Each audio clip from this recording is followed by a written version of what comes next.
My check, 1, 2. See how our leaders become misleaders, and see how our mentors become tormentors. Freedom fighters became dictators. They're killing our people in Karamoja. We are fighting for freedom. Thank you. Thank you.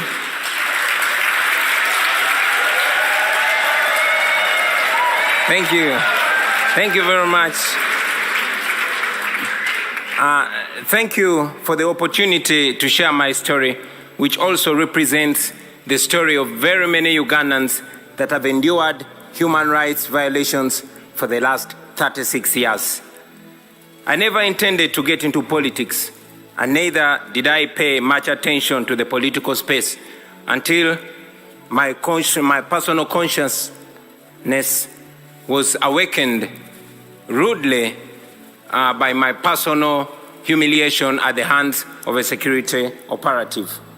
I'm a musician, and in 2005, I was the hottest artist in town, singing about parties and girls and money.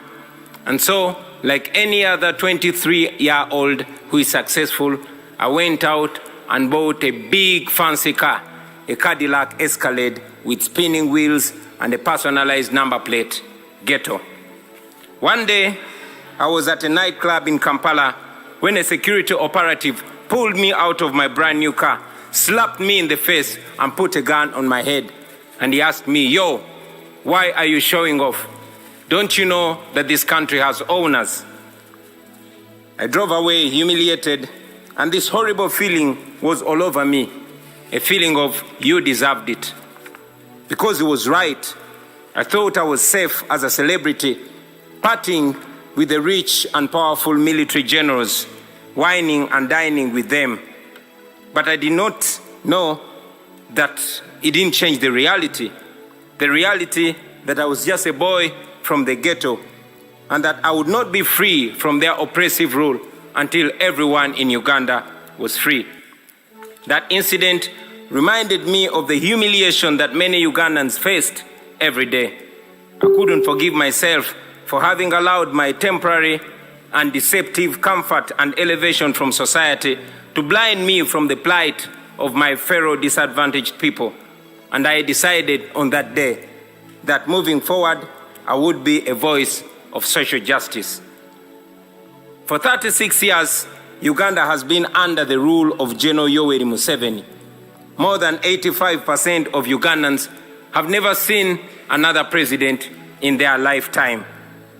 Not because the law allows it, no, but because he has always changed the constitution with the help of a compromised parliament, and he has always rigged elections with the help of a personalized military. But regardless of all this, the Western world continued to tolerate and enable Gen. Museveni because he is considered a useful dictator, good for regional security and national stability, even if he bends a few rules. But that's not true. Gen. Museveni rules Uganda with an iron hand. He deploys the military against the citizens and students. Those who oppose him are either put in prison, tortured, or killed. His administration ranks one of the most corrupt in the world. His family members and henchmen have plundered our nation at the expense of healthcare, education, and other social services. So, sitting there in my fancy car, beaten and humiliated, I knew I could not stay silent anymore. So, for the next 10 years, I dedicated my music to the plight of the common Ugandans and the fight for human rights. In 2016, Gen. Museveni rigged the election and declared himself president again. And that's when I decided that if the parliament could not come to the ghetto would go to the parliament. In 2017, thank you. In 2017, I decided to run for a parliamentary seat. Our constituency campaign turned into a national campaign, and we won the seat with 80%. Then we started the People Power movement to awaken a generation of young Ugandans, talking to them about democracy and explaining to them why they must get involved. This annoyed Jbmuwonge, and from then we were branded as enemies. In 2018, while on a campaign trail in the northern Ugandan district of Arua, Jbmuwonge decided that it was too much for him to take. He alleged that our supporters had stoned his motorcade, and for that reason, the military was given orders to shoot and kill. I had just stepped out of my car when suddenly I heard gunshots. Blah, blah, blah. My driver and friend, Yasin Kauma, was shot dead in the car seat that I had been occupying just a few minutes earlier. I took a picture of him and tweeted it, him lying in a pool of blood. I tweeted it with the caption, "Police has shot my driver dead, thinking they've shot at me." And then the Special Forces Command, a section of the military that is led by Jbmuwonge's son, Muhoozi Kainerugaba, started hunting for me. For the next 8 hours, I hid in a random hotel room as they broke down every single door looking for me. Meanwhile, my tweet went viral, and suddenly the entire world was watching Museveni. So when they finally found me, they did not kill me, but they tortured me to near death. I was detained in a military base for several days. Not even my family knew where I was. I later learned that people protested in very many parts of the world calling for my release. And for this, I am forever grateful, because if it was not for that pressure, I'm sure I would not be alive to talk to you today. In a military court, I was charged with the offense of annoying the president, treason, and illegal possession of firearms. They displayed 2 machine guns to prove that. And of course, these were trumped-up charges. Out of shame, the firearms charges were later dropped and the guns disappeared. 2.5 years later, that case has not been heard. So, in 2019, I announced that I was running for president.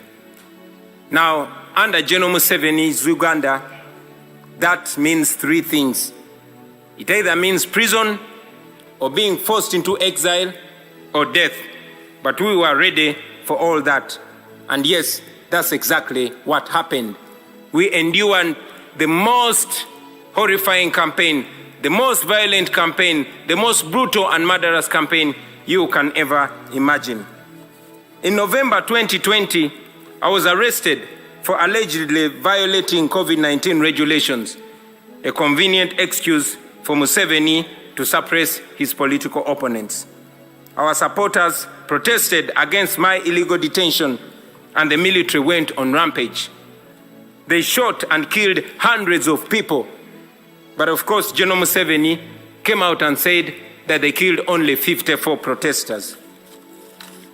Thousands were arrested, and instead of the accountability for the massacre, Jbmuwonge came out and praised the military for a job well done. A few days later, my bodyguard and friend, Frank Senteza, was deliberately run over and killed by a military police car. Thousands of our supporters were then abducted by security operatives in unmarked vehicles called drones in Uganda. And as I speak to you right now, many are still missing, while others are still in illegal detention, simply for supporting me and our party. Those who were lucky to return, they came back with severe torture marks and horrifying stories. Stories of eyes and fingernails plucked out. Stories of men being castrated and women being raped in detention. But we never gave up, and we will never give up. It wasn't me challenging Jbmuwonge. No, it was an entire generation. And for the first time, there were no tribal lines, there were no religious lines, there were no class lines. The entire population were speaking with one big voice. All our people were saying, people power is our power. It was the biggest public phenomenon that I had ever seen. Now, I had been a celebrity, I had done hit songs, I knew what it meant to be famous and having people chant your name wherever you go. But this was different.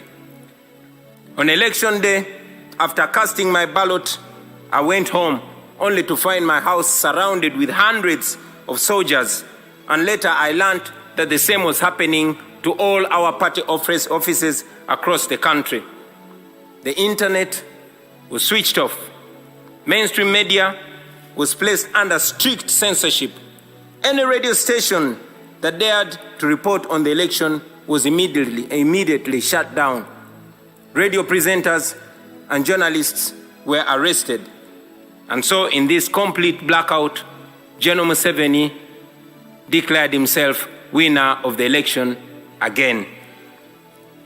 International authorities challenged the result as fraudulent, not free, and not fair. But I remained under house arrest for the next 11 days. Ladies and gentlemen, it is not an exaggeration to say that my life is in danger because I live in Uganda, and after here, I am going back to Uganda.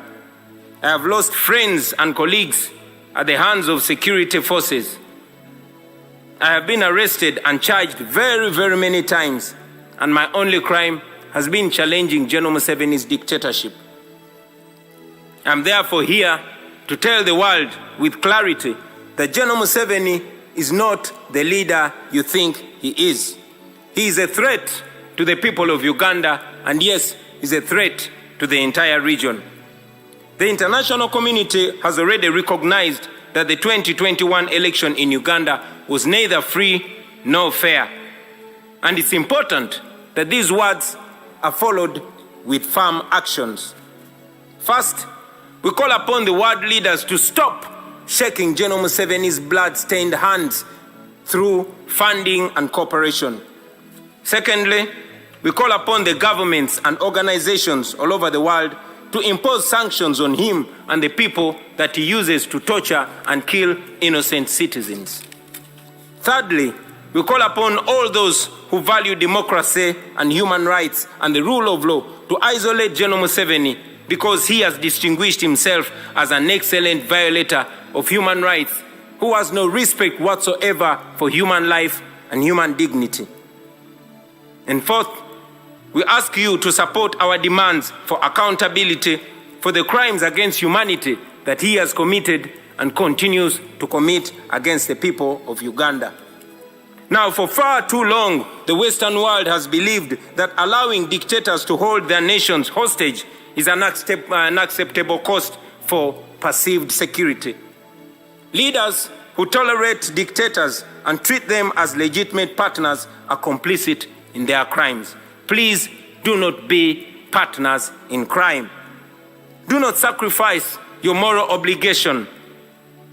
Do not sacrifice your moral obligation for short-time convenience. Please stand on the right side of history. I thank you.